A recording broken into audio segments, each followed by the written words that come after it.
Next है आपका बेटा ग्राफिक मेथड्स। जो ब्रेक इवन चार्ट का ग्राफिक मेथड होता है बहुत ही सिंपल है ये, इसमें कोई भी दिक्कत आपको नहीं आएगी। इसको आप जो थ्योरी पार्ट है इसको आप पढ़ लीजिएगा। जो ब्रेक इवन चार्ट होता है उसको हम एनालिसिस ऑफ ग्राफिक जो होता है रिलेशनशिप, जो आपका प्रोडक्शन और सेल्स और प्रॉफिट का जो रिलेशनशिप होता है उसके थ्रू हम इसको ग्राफ पेपर पर शो करते हैं।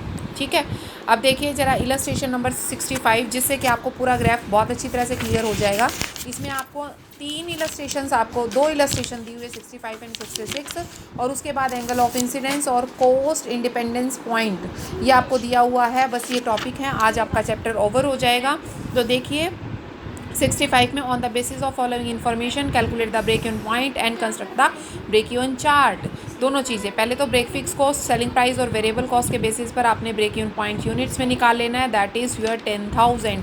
आई थिंक सो कि ये बार बार बताने की मुझे ज़रूरत नहीं होगी क्योंकि ये चीज़ें सबको क्लियर हैं। अब मेन जो इसका पॉइंट हमारा है उस पर चलिए, आप देखिए चार्ट पर कैसे आपने करना है।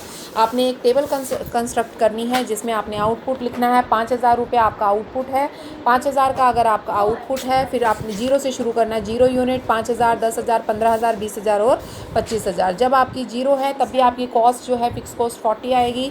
5,000 बनाएंगे तब भी, 10 बनाएंगे तब भी, आप 25 बनाएंगे तब भी।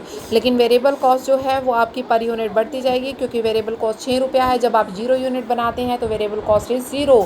लेकिन जब आप 5,000 यूनिट बनाते हैं तो आपकी मल्टीप्लाई बाय 6 करके 30,000, और जब 10 बनाते हैं मल्टीप्लाई बाय 6 करके 60, और जब 15 बनाते हैं तो मल्टीप्लाई बाय 6 करके आपकी 90, और इसी तरीके से 25 पर आपकी 1.5 लाख की वेरिएबल कॉस्ट हो जाएगी। क्लियर है ये दो कॉलम। उसके बाद नेक्स्ट आती है टोटल कॉस्ट। टोटल इनको ऐड कर दीजिए, 40 + 0, नेक्स्ट 40 + 30, 40 + 60, 40 + 90। इस तरीके से आपकी टोटल कॉस्ट आ गई। और सेल्स रिवेन्यू के बारे में इसने क्या कहा है, that is your 10 rupees per unit. आपका 0 यूनिट बेचा तो 0 कॉस्ट है। 5,000 बेच रहे हो तो 50,000 की, 10 बेच रहे हो तो 1 लाख की, 25 बेच रहे हो तो 2.5 लाख की आपकी क्या आ जाएगी, सेल आपका। इट मीन्स आपको सारा क्वेश्चन पता चल गया। अब आपने इसको कंस्ट्रक्ट करना है अपने चार्ट पर। चार्ट को बहुत ध्यान से देखिएगा बेटा। सबसे पहले नीचे तो आपने लेना है सेल्स इन यूनिट। जो नीचे की तरफ आपकी लाइन है ध्यान से देखिए, that is your sales in unit. Unit आपने कैसे बनाने हैं, स्टार्ट फ्रॉम 0, फिर आपके 5,000, फिर 10,000 जो आपने टेबल में लिए हैं ये वाले यूनिट, इनको आपने यहाँ पर लेना है। ठीक है, मीन जो आपकी ये लेटी हुई लाइन आएगी that is called sleeping line. ठीक है, तो जो आपकी स्लीपिंग लाइन पर आपने बनाने हैं वो इस तरह से कि 0, 5, 10, 15, 20, 25। क्लियर है। उसके बाद जो यहाँ आपकी स्टैंडिंग लाइन जिसको बोलते हैं क्या, स्टैंडिंग लाइन। स्टैंडिंग लाइन में जो आपके आएंगे that is your total cost और सेल्स रिवेन्यू। अब टोटल कॉस्ट ये है आपकी, सेल्स रिवेन्यू ये है, तो आपका 2.5 लाख तक ये चार्ट बनना चाहिए। कहने का मतलब है 2.5 लाख तक की आपके पास है फिगर, तो इसलिए 2.5 लाख तक की आपको स्टैंडिंग लाइन पर प्लॉट करने हैं इस तरीके से। क्लियर है। उसके बाद अब आपने लाइन प्लॉट करनी स्टार्ट करनी है। फिक्स कॉस्ट की देखिए 40,000 है। जब 0 बनाते तब भी 40, 1 बनाते तब भी, 5 बनाते हैं, 10 बनाते हैं 40। तो ये स्ट्रेट लाइन आएगी, that is called your fix line. ठीक है, fix cost line. Next variable cost के बारे में उसने क्या कहा है, 0, 30, 60 इस तरह से आपकी बढ़ रही है, that is called your variable cost line. ठीक है, उसके बाद आपकी total cost line, that is called your total cost line. ठीक है, उसके बाद आपकी नेक्स्ट ये सारी आपको देनी है। नेक्स्ट आ जाती है आपकी सेल्स लाइन। सेल्स लाइन आपकी 0 है, फिर 50,000 है, फिर दिस वन ये कट करके आपकी आ गई सेल्स लाइन। ठीक है, अब देखो क्या इसको चार्ट को क्या कहते हैं। देखो यहाँ तक आपकी क्या है, फिक्स कॉस्ट, इस तक फिक्स कॉस्ट है, यहाँ तक आपका कोई चेंज नहीं होगा।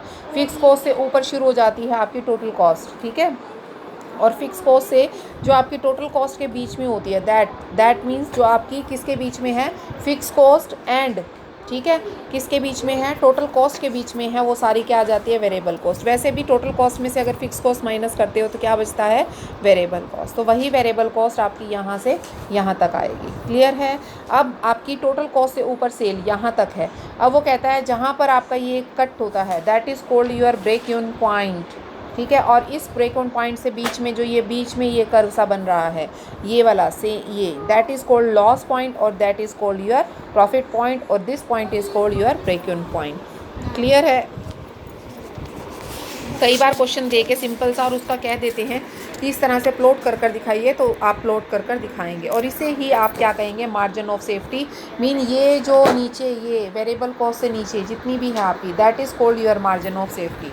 ठीक है, इससे ऊपर आप क्या हो जाएंगे, अनसेफ हो जाएंगे, और इससे नीचे भी आप अनसेफ हैं। तो इसलिए आपका मार्जिन ऑफ सेफ्टी कहाँ होता है, फिक्स कॉस्ट और वेरिएबल कॉस्ट के बीच का जो हिस्सा होता है दैट इज़ कॉल्ड, जहाँ पर आपका ब्रेक इवन पॉइंट कट होता है और वेरिएबल कॉस्ट का हिस्सा होता है, वहाँ तक आपका क्या होता है, margin of safety. I think so कि आपकी जो 66 इलस्ट्रेशन है वो भी आप लोगों को क्लियर हो जाएगी अच्छी तरह से। उसके बाद आपका नेक्स्ट टॉपिक आता है angle of incident. Angle of incident कुछ नहीं होता, जो आपने ये निकाला है, ये दिस इज़ कॉल्ड, ये जो angle that is called your angle of incidence. ठीक है, इसको बोलते हैं एंगल ऑफ इंसिडेंस। और जो नीचे की तरफ आपकी क्या होता है, जो प्रॉफिट एरिया में जो ये एंगल बनता है that is called angle of incident. ठीक है, वो कहता है डिफरेंट पॉइंट्स पर डिफरेंट एंगल्स ऑफ इंसिडेंट्स हो सकते हैं। वो कहता है जहाँ पर आपका ब्रेक इवन पॉइंट कटता है और ब्रेक इवन पॉइंट से जो आपका प्रॉफिट आता है, उन प्रॉफिट्स के बीच में जो लाइन आता है that is called your angle of incidence. Clear है। उसके बाद नेक्स्ट आपका आता है cost in difference point. Cost in difference points कैसे निकालना होता है, कॉस्ट इन डिफरेंस पॉइंट होता है जो आपकी डिफरेंशियल फिक्स कॉस्ट होती है और जो आपकी डिफरेंशियल वेरिएबल कॉस्ट होती है, अगर उन दोनों को डिवाइड कर दिया जाए तो आपका क्या आ जाता है, कॉस्ट इन डिफरेंस पॉइंट। दोबारा से सुन लीजिए, कॉस्ट इन डिफरेंस पॉइंट कब आता है, कॉस्ट इन डिफरेंस पॉइंट जब आता है जब आपकी फिक्स कॉस्ट को, कौन सी, डिफरेंशियल फिक्स कॉस्ट को आपकी किससे डिवाइड कर दिया जाए, डिफरेंशियल वेरिएबल कॉस्ट से डिवाइड कर दिया जाए। जैसे कि आपका एक छोटा सा एग्जांपल देखिए, इसने समझाया भी है फॉर एग्जांपल में। वो क्या कहता है, एज्यूम करिए कि आप दो मेथड से प्रोडक्शन करते हैं, ए और बी न्यू प्रोडक्ट्स हैं। वो कहता है प्रोडक्शन मेथड ए से आपकी फ़िक्स कॉस्ट 40 आती है, वेरिएबल कॉस्ट 7 आती है, और प्रोडक्शन मेथड बी से आपकी फ़िक्स कॉस्ट 95 आती है, वेरिएबल 4 आती है।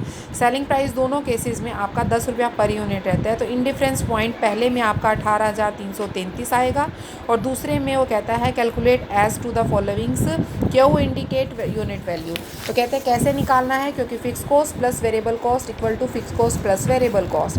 वो कहते हैं 40 और वेरिएबल 7,000 क्यू हो गया, उधर से 40 तो क्यू मीन 18,000 जो राउंडेड मीन। वो कहते हैं यूनिट्स आपने कितने बनाने हैं, यूनिट्स जो है जिस पर आपके दोनों मेथड्स, दोबारा से सुन लो, जहाँ देखो कॉस्ट इन डिफरेंस पॉइंट को आप इस तरह से भी क्लियर कर सकते हैं कि दो प्रोडक्शन मेथड हो और दो प्रोडक्शन मेथड में वेरिएबल और फिक्स कॉस्ट डिफरेंट हो, लेकिन एक ऐसा लेवल आता है जहाँ पर दोनों की टोटल कॉस्ट जो होगी वो इक्वल हो जाएगी। ऐसे यूनिट्स होंगे, चाहे वो 10 यूनिट आए 15 आए, तो वो यूनिट्स जो होंगे that is called the cost in difference point, इसको बोला जाता है, उसको the cost of in difference point बोला जाता है। डिफरेंट पॉइंट्स पर जो कॉस्ट होती है, डिफरेंट मेथड्स पर जो कॉस्ट होती है, वो जो कॉस्ट होगी वो आपको निकालनी होती है। तो आई थिंक सो कि ये आपका चैप्टर बिल्कुल अच्छी तरह से क्लियर हो गया होगा। किसी बच्चे को कोई प्रॉब्लम हो तो फिर भी आप मुझसे पूछ सकते हैं पर्सनली। ओके बेटा।